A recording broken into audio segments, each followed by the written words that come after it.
क्या आप जानते हैं कि भोजपुरी की 5 सबसे बड़ी लोक गायिकाएं कौन सी हैं? और वो लोक गायिकाएं जिनके कारण भोजपुरी को बिहार ही नहीं बल्कि बिहार के बाहर देशों में ही नहीं बल्कि विदेशों में भी जाना जाता है और भोजपुरी उनके कारण लोकप्रिय हुई है।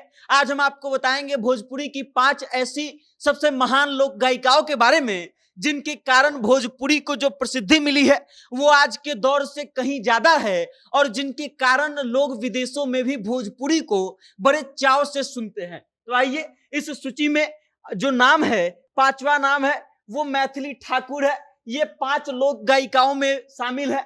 मैथिली ठाकुर अपनी कम उम्र के बावजूद जो है लोगों को इनका गायन खूब पसंद आता है और मैथिली ठाकुर जो गीत गाती हैं, जो लोक शैली की गीत गाती हैं, वो लोगों को खूब पसंद आता है और इसीलिए मैथिली ठाकुर खूब प्रचलित हैं। इनके बारे में जान लीजिए। इनका जन्म 25 जुलाई 2000 को हुआ था और इनके जन्म स्थान की बात की जाए तो मधुबनी जिले से संबंध रखती हैं। मधुबनी जिले की हैं ये। और उसके बाद अगर बात की जाए कि कौन से भाषा में ये गीत गाती हैं तो भोजपुरी में तो गाती ही है, उसके अलावा हिंदी में, मैथिली में, पंजाबी में और उसके अलावा देश के कई अन्य क्षेत्रीय भाषाओं में ये गाना गीत गाती हैं। और इनकी लोकप्रियता का आलम यह है कि ये किसी भी भाषा में अगर गीत गा करके अपने YouTube चैनल पे या फिर Facebook पे अपलोड कर देती हैं तो देखते ही देखते वो गीत वायरल हो जाता है और करोड़ों लोग जो हैं इनको चाहने वाले हैं। उसके बाद अगर बात की जाए इनके हिट गानों की तो ये बेसिकली जो है लोकगीत ज्यादा गाती हैं और इस कारण से हम भोजपुरी के और मैथिली के कुछ फेमस लोकगीत जो इनके द्वारा गाया गया है और लोग खूब चाव से सुनते हैं वो है राम जी से पूछे जनकपुर की नारी बता दो बबुआ, ये है जो खूब सुना गया है। उसके अलावा नगरी हो अयोध्या सी, उसके बाद कई और तरह की लोकगीत हैं जो ये गाती हैं और ये खूब प्रचलित है। इनफैक्ट कहिए लीजिए कि मैथिली ठाकुर जो लोकगीत गा देती हैं लोगों को वो पसंद आ जाता है। मैथिली ठाकुर जिस गीत को गा देती हैं वो लोगों का पसंदीदा गीत बन जाता है। उसके बाद अगर बात की जाए कि मैथिली ठाकुर को कौन कौन से अवार्ड्स मिल चुके हैं तो अभी उम्र इनका बेहद कम है, उसके बावजूद मैथिली ठाकुर को जो जो पुरस्कार मिल चुके हैं और जो चीजें ये प्राप्त कर चुकी हैं वो बड़े बड़े लोगों का सपना होता है। इनको cultural ambassador of the year से नवाजा जा चुका है। उसके बाद हाल ही में इनको जो है नेशनल क्रिएटर्स अवार्ड से नवाजा गया है और उसके अलावा बिहार की कई चीजों की ब्रांड एम्बेसडर है। बिहार की खादी भंडार की ब्रांड एम्बेसडर है, चुनाव आयोग की ब्रांड एम्बेसडर है बिहार में। और मैथिली ठाकुर जो है अपने गायकी के अलावा कई चीजों के लिए जानी जाती है और इस कारण से लोग मैथिली ठाकुर को खूब पसंद करते हैं। इनकी आवाज के तो लोग दीवाने हैं। अब उसके बाद इस सूची में जो अगला नाम है वो है देवी का। देवी एक प्रसिद्ध लोकगीत गायिका है और इनके गीत सुपर डुपर हिट रहे थे एक जमाने में, इनको खूब सुना जाता था और उनके गीत जो है आज भी लोगों को खूब भाते हैं। इनके बारे में अगर बात की जाए तो इनका जन्म 10 अप्रैल 1984 को हुआ था। जन्म स्थान की बात की जाए तो ये बिहार के सारण जिले से संबंध रखती हैं, छपरा से आती हैं। और भाषा की बात की जाए तो किन किन भाषा में ये गीत गा चुकी हैं, गाने गा चुकी हैं तो भोजपुरी में तो गाई ही हैं, उसके अलावा हिंदी में, फिर मैथिली में, पंजाबी में और उसके अलावा कई भाषाओं में ये गीत गा चुकी हैं। इनके हिट गाने की अगर बात की जाएगी तो आप शायद गिनते गिनते थक जाएंगे। इनके गानों का नाम जो है अंगूरी में डसले बिया नगिनिया ए सखी, एक भोजपुरी का सुपर डुपर हिट लोकगीत था, वो भी ये गाई है। उसके बाद अइले मोर राजा इनका सबसे प्रचलित गीतों में से एक है। उसके बाद इनका एल्बम आया था पूर्वी बयार। पूर्वी बयार का आलम यह है कि इनका पहला ही एल्बम था और वो एल्बम सुपर डुपर हिट रहा था।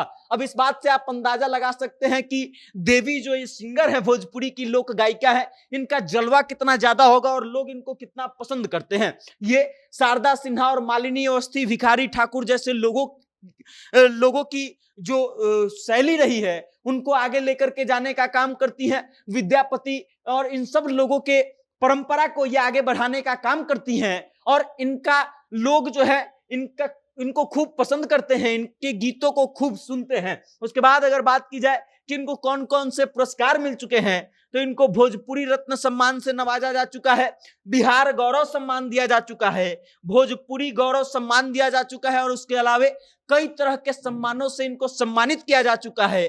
और भोजपुरी इनके कारण भी बहुत जाना जाता है, और इस कारण से ये भोजपुरी को जो है सिर्फ देश में ही नहीं बल्कि विदेशों के मंचों तक भी लेकर के गई है, और वहां भी जाकर के भोजपुरी का नाम रोशन किया है।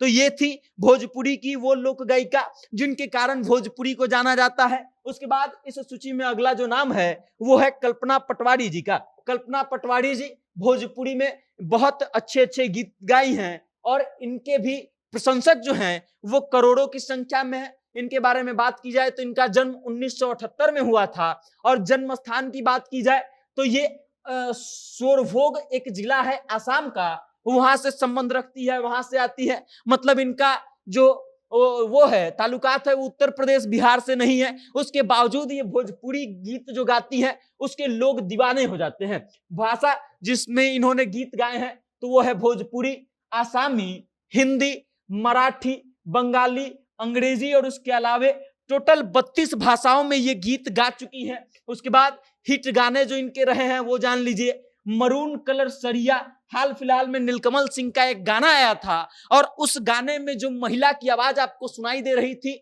वो आवाज थे कल्पना पटवारी जी की। अब आप इस बात से अंदाजा लगा सकते हैं कि आज के समय में भी कल्पना पटवारी जी कितनी हिट है। उसके बाद एक गाना था जो सावन के महीने में आप और हम सबके घर में बजता था, जिस गाने का नाम था ए गणेश के पापा हमसे ही भांग पिसाई ना। ये वाला जो गाना था वो सुपर डुपर हिट रहा था, और एक जमाने में हर घर घर में बजने वाली गायिकाओं में से एक है कल्पना पटवारी। हमने यहाँ पर जितने भी नाम रखे हैं वो सब जो है हर घर घर में बजने वाली गायिकाएं हैं। उसके बाद इनका एक गाना था आनंद मोहन के साथ, बलम जी, वो भी गाना सुपर डुपर हिट रहा था। उसके बाद अगर बात की जाए तो इनके अचीवमेंट्स के बारे में, तो भोजपुरी को अंतर्राष्ट्रीय मंचों पर प्रस्तुत करने के लिए भारत सरकार की तरफ से इनको विदेश भेजा गया था, और उसके अलावा भोजपुरी के साथ ही ये कई अन्य लोकगीतों को गाती हैं, और इस कारण से भी इनको भेजा गया था सांस्कृतिक मंत्रालय के द्वारा,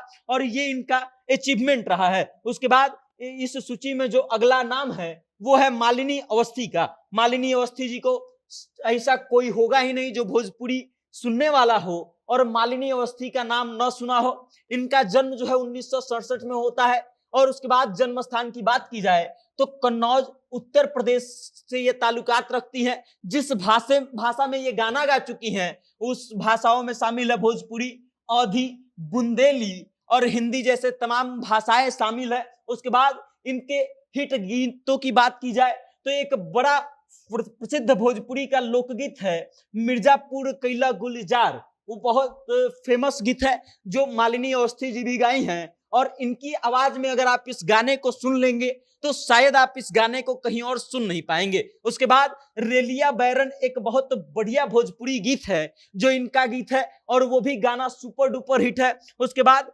सैया मिले लड़कैया हो, ये बहुत सुपर डुपर हिट गीत रहा है मालिनी अवस्थी जी का। भोजपुरी को मालिनी अवस्थी जी के कारण भी जाना जाता है, और मालिनी अवस्थी जी जो है अपने जीवन काल में एक से बढ़कर एक कई हिट गाने दे चुकी हैं। मालिनी अवस्थी जी देश में ही नहीं बल्कि विदेशों में भी जाकर के भोजपुरी गीतों की प्रस्तुति दे चुकी हैं, और भोजपुरी का जलवा दिखा चुकी हैं लोगों को कि क्या होता है। इनके प्रमुख पुरस्कारों की अगर बात की जाए तो इनको संगीत नाट्य अकादमी पुरस्कार से नवाजा गया है। उसके बाद नारी गौरव सम्मान दिया गया है, कालिदास सम्मान दिया गया है, और फिर पद्मश्री पुरस्कार से नवाजा जा चुका है, और उसके अलावे कई और बड़े बड़े पुरस्कारों से भी नवाजा जा चुका है। अब इस सूची में जो अंतिम नाम है वो है शारदा सिन्हा जी का। वो शारदा सिन्हा जी जिनके बारे में कहा जाता है कि अगर आप भोजपुरी गीतों की बात कर रहे हैं और शारदा सिन्हा जी का बात नहीं कर रहे हैं तो आप भोजपुरी को नहीं जानते हैं। अगर छठ पर्व हो और उसमें शारदा सिन्हा जी का गाया हुआ गीत न बजे तो लगता ही नहीं है कि छठ छठ है। उसके बाद अब इनके बारे में जान लीजिए। इनका जन्म जो है 1952 में हुआ था, और जन्म स्थान की बात की जाए तो बिहार के समस्तीपुर जिले से ये ताल्लुकात रखती है।